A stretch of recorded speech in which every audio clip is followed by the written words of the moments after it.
역시 19위야. 정말 뺏을 수가 없는 19위였다. 잃어버린 세계를 찾아서 19, 18위 공개합니다.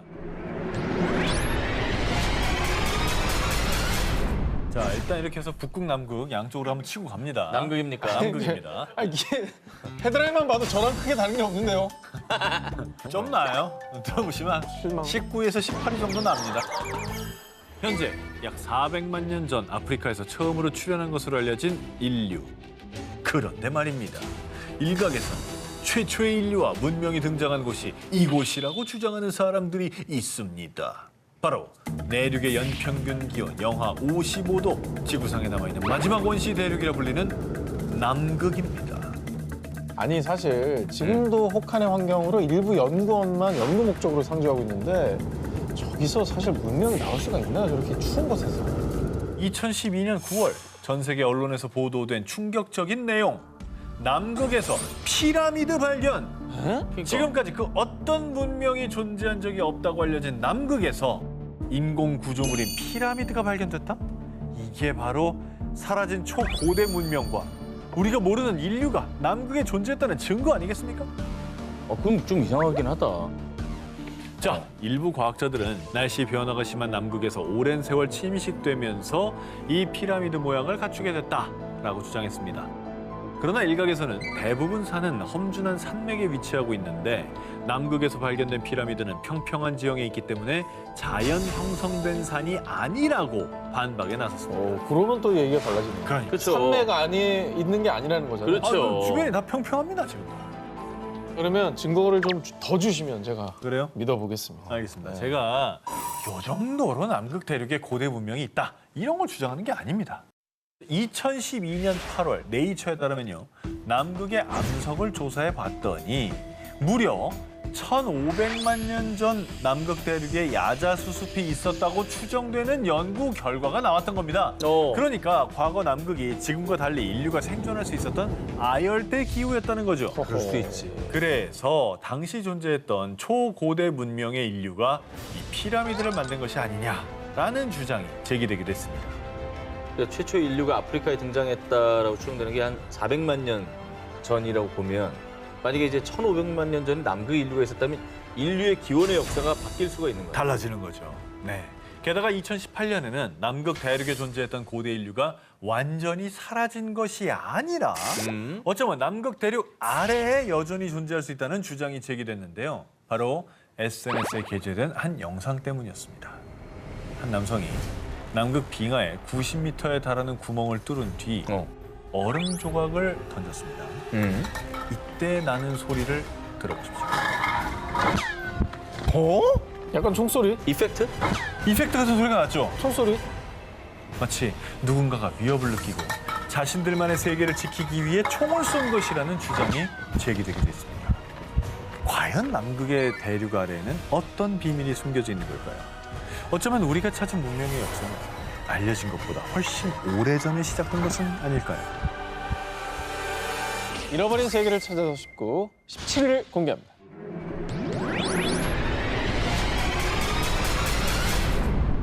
자, 두 기자님은 미지의 파라다이스, 바닷속으로 사라진 전설의 대륙 하면은 제일 먼저 떠오르는 곳이 어디입니까? 아틀란티스. 아틀란티스. 아틀란티스. 당연히. 그리스의 철학자 플라톤의 저서를 보겠습니다. 헤라클레스의 기둥 저편에 아주 큰 아틀란티스라는 섬이 있다. 사방에 금과 은 등으로 부가 넘쳤고 과학이 고도로 발달한 대군 대국이다. 하지만 아틀란티스는 하루아침에 바닷속으로 침몰, 인류 역사 속에서 사라졌다고 합니다. 이게 이제 저서에도 나오니까 사실 뭐 구전으로만 내려오던 땅이 아니라 정말 분명히 기록된 게 있으니까 우리가 다 있었겠구나라고 생각은 많이 되는 건데 만약에 아틀란티스가 실존했다면 우리가 알고 있는 인류 최초의 4대 문명보다 훨씬 전에 그렇죠. 초고대 문명이 있었다는 겁니다. 그러니까 인류 역사가 바뀌는 거죠, 이렇게 되면. 수백 년 동안 사람들의 관심을 끌며 전 세계 수많은 고고학자, 역사가들이 아틀란티스를 찾아 대탐험, 대서양, 모로코의 사하라, 심지어 버뮤다 삼각지대까지 아틀란티스라고 주장하는 곳들이 너무나도 많았습니다. 하지만 아직까지 이 아틀란티스의 실체는 정확히 밝혀지지 않았는데요. 그런 가운데 아틀란티스라고 주장하는 또 하나의 후보가 등장합니다. 바로 바하마 제도의 작은 섬, 비미니. 여기서 아틀란티스 뭐 유적이라도 발견된 겁니까? 아하. 자, 먼저 비미니 섬이 아틀란티스라고 주장하는 첫 번째 근거를 소개해드립니다. 먼저 비미니 섬 인근 바닷속에서 도로가 발견됐습니다. 도로요? 일명 비미니 로드라고 불리는 이곳은 평균 길이가 2m고요. 높이가 약 0.5m, 무게가 1톤가량 되는 네모난 돌이 규칙적인 간격으로 약 630m 거리까지 배열되어 있었습니다. 이 구조물을 발견한 밸런타인 박사는 비미니 로드가 최소 6,000년에서 12,000년 전에 만들어진 인공 도로라고 발표. 일각에서는 이 비미니 로드가 아틀란티스로 가는 통로라고 주장하고 있습니다. 저게 말이 됩니까? 저게 자연현상입니까? 저는 진짜 자연현상이라고 보기에는 좀 그러네요. 전 말이 안 돼요. 너무 균질하긴 하네요. 그렇죠. 아니, 예. 바닷속에 그것도 한 10,000년 전에 인공 도로가 있다. 사람이 만든 도로가 있다. 그렇죠.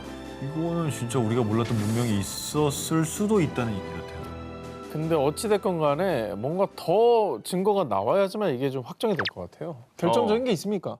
그래서 그들이 주장하는 또 다른 근거를 제시하겠습니다. 20세기 초 미국의 유명한 예언가인 에드가 케이시. 그는 1929년 주식시장 붕괴와 대공황, 제2차 세계대전과 소련의 몰락까지 정확히 예언했습니다. 그런 그의 또 다른 예언. 1968년 바하마 해역에서 아틀란티스 대륙이 바다 위로 솟아오를 것이요. 아니 뭐 아직까지도 솟아오르진 않았는데 이 예언이 왜 중요한 증거라는 거죠? 비미니 섬이 위치한 곳이 바로 바하마 해역이라고 아까 말씀드렸죠. 예. 결정적으로 비미니 로드가 처음 발견된 시기가 바로 1968년이었습니다. 아니, 그러니까 떠오른다는 게 이게 물리에 뜬다는 게 아니라 그렇죠. 사람한테 발견된다 이런 말이에요. 그렇게도 해석할 수 있죠. 어허. 아니 근데 그거는 뭐 신기하긴 한데 이거는 약간 저 예언가의 영역이지 이게 뭐 과학이 과학적인 아니잖아요. 근거는 아니잖아요. 뭔가 좀 더 필요한 것 같은데. 인정합니다. 그죠? 그래서 제가 또 하나의 갓을 준비했어요. 바로 아틀란티스가 현재 카리브해 쿠바 일대에 존재했다는 주장입니다. 봐. 쿠바 아틀란티스설을 제기한 이는 영국의 유명 역사 작가인 앤드류 콜린스. 그는 전 세계 각지의 고대 문명 유적지, 신화와 플라톤의 기록을 연구해 추리했습니다. 쿠바가 아틀란티스였다는 첫 번째 근거.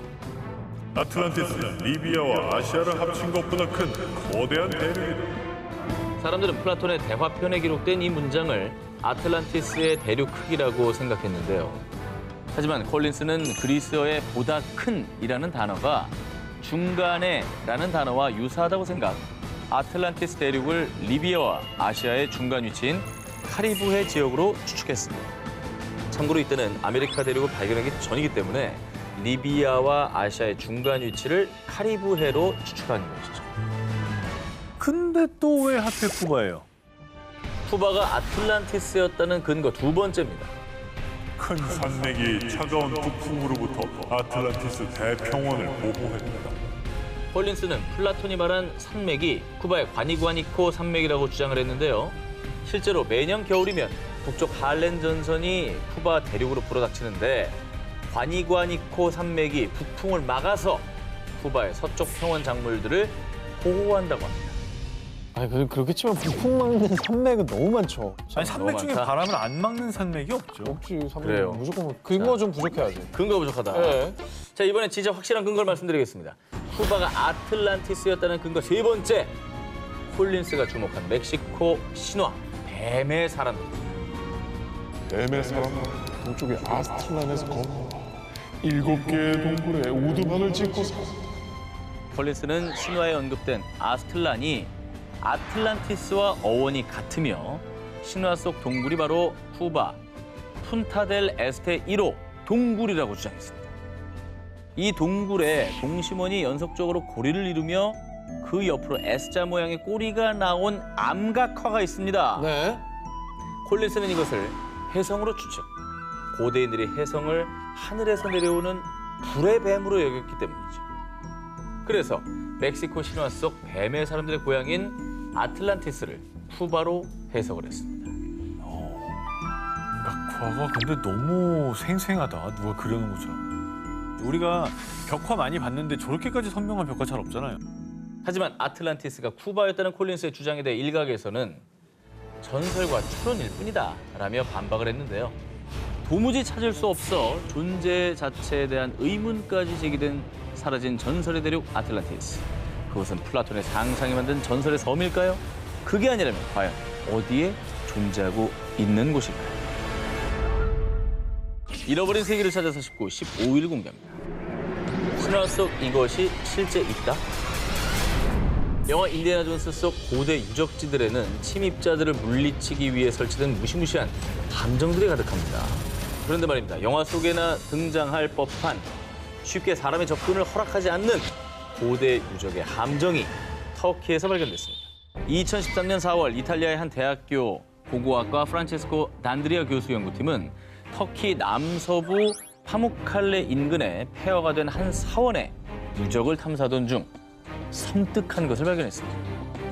어? 왜 새들이 여기에 다 죽어 있지? 그런데 이상한 것은요. 새들이 아무런 외상도 입지 않은 상태였다는 점입니다. 그 기이한 현상을 조사하던 연구팀은 이 동굴의 입구가 고대 그리스 로마 신화 속에 등장하는 지옥의 문일 것이다 라고 추측을 했습니다. 그 머리 새 딸린 개 있는 지옥의 문이요? 케르베로스. 케르베로스. 연구팀이 그렇게 추측한 이유. 기원전에 활동했던 그리스 역사학자였던 스트라보는 그리스 로마 신화 속 지옥의 문에 대해 이렇게 묘사했습니다. 그곳은 안개와 진기로 가득 차 있어서 간신히 앞을 볼 수 있다.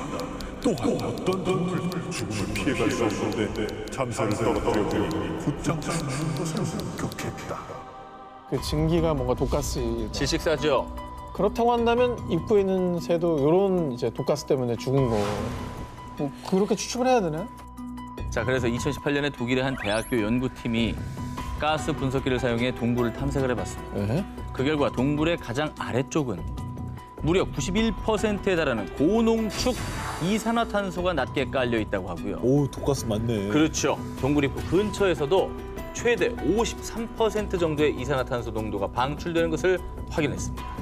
이야, 아니 53%면 질식사하죠. 높긴 높아요. 되게 높을 수 90 있죠. 몇 프로는 뭐. 고농축입니다. 연구팀은 사원터, 욕조, 계단 등도 발견됐으며 이들 유적도 고대 신화의 묘사와 일치한다고 밝혔는데요. 심지어 이 동굴 근처에서 지하 세계를 다스리는 신 하데스와 그의 아내 코레를 상징하는 문양이 새겨진 해리석 기둥을 발견. 이 동굴을 조사하던 프란체스코 교수는 과거 성직자들이 이 동굴에서 동물들을 죽이고 신을 모시는 제사를 지냈을 것으로 추측. 이 동굴은 하데스, 명왕성의 이름을 따 플루토니온이라고 불리고 있습니다. 그리스 로마 신화 속 지옥의 문. 과연 이 문을 지나면 어떤 세계가 기다리고 있을까요? 잃어버린 세계를 찾아서 쉽고 14위 공개합니다. 율도국은 실제 존재했다. 우리나라 최초의 한글 소설로 알려진 허균의 홍길동전. 다들 잘 아실 텐데요. 소설 속 홍길동은 이상향을 꿈꾸며 조선을 떠나 율도국을 세우죠.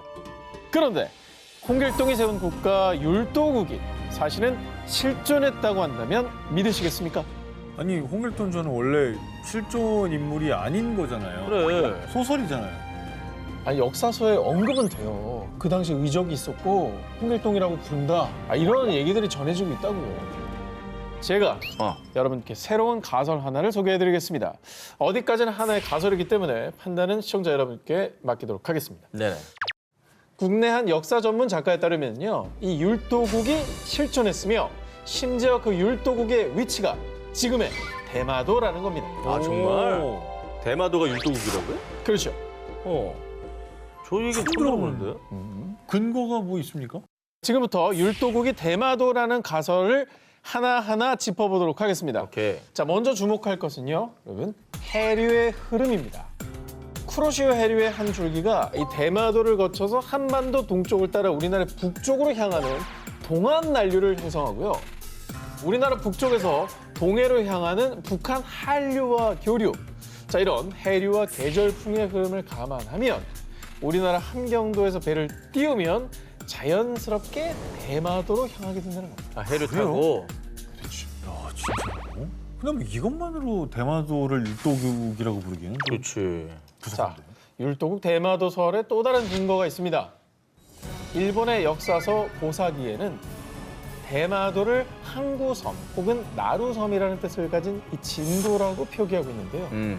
이 나루진 글자에서 삼수변을 일단 빼보자. 이 삼수변을 빼면 붓율자가 되죠. 붓율. 예. 그래서 추측하기를 홍길동이 대마도에서 왔을 때 항구에서 교역하러 온 일본인을 만나게 됐고 필담으로 섬 이름을 물었는데 네. 일본인이 실수로 율도라고 알려줬을 수도 있다는 겁니다. 아하. 글자로만 생각하면 말이 되는데요? 그렇죠. 그리고 재미있는 사실이 또 있는데요. 현무사, 우리 친구야 친구 할 때 친구라는 단어. 뭔데? 자, 대마도에서는 일본 본토와는 달리 우리나라처럼 친구를 친구라는 발음으로 부릅니다. 도모다치가 아니고. 도모다치 안 써요. 어? 근데 대마도 사람들 지금 이 말을 대마도 사투리로 알고 있다고 합니다. 근데 이게 어쨌거나 사투리처럼 그 지역에서만 내려오는 말인 건데 그럼요. 사투리가 있다는 얘기는 사실 그 오래 전에 누군가가 이 말을 어딘가에서 배워왔다는 거잖아요. 그 역사적 배경이 있다는 겁니다. 그렇게 해석될 수 있겠네요. 과연 가상국가 율도국은 실존했을까요? 그리고 정말 대마도와는 어떤 관련이 있었던 걸까요?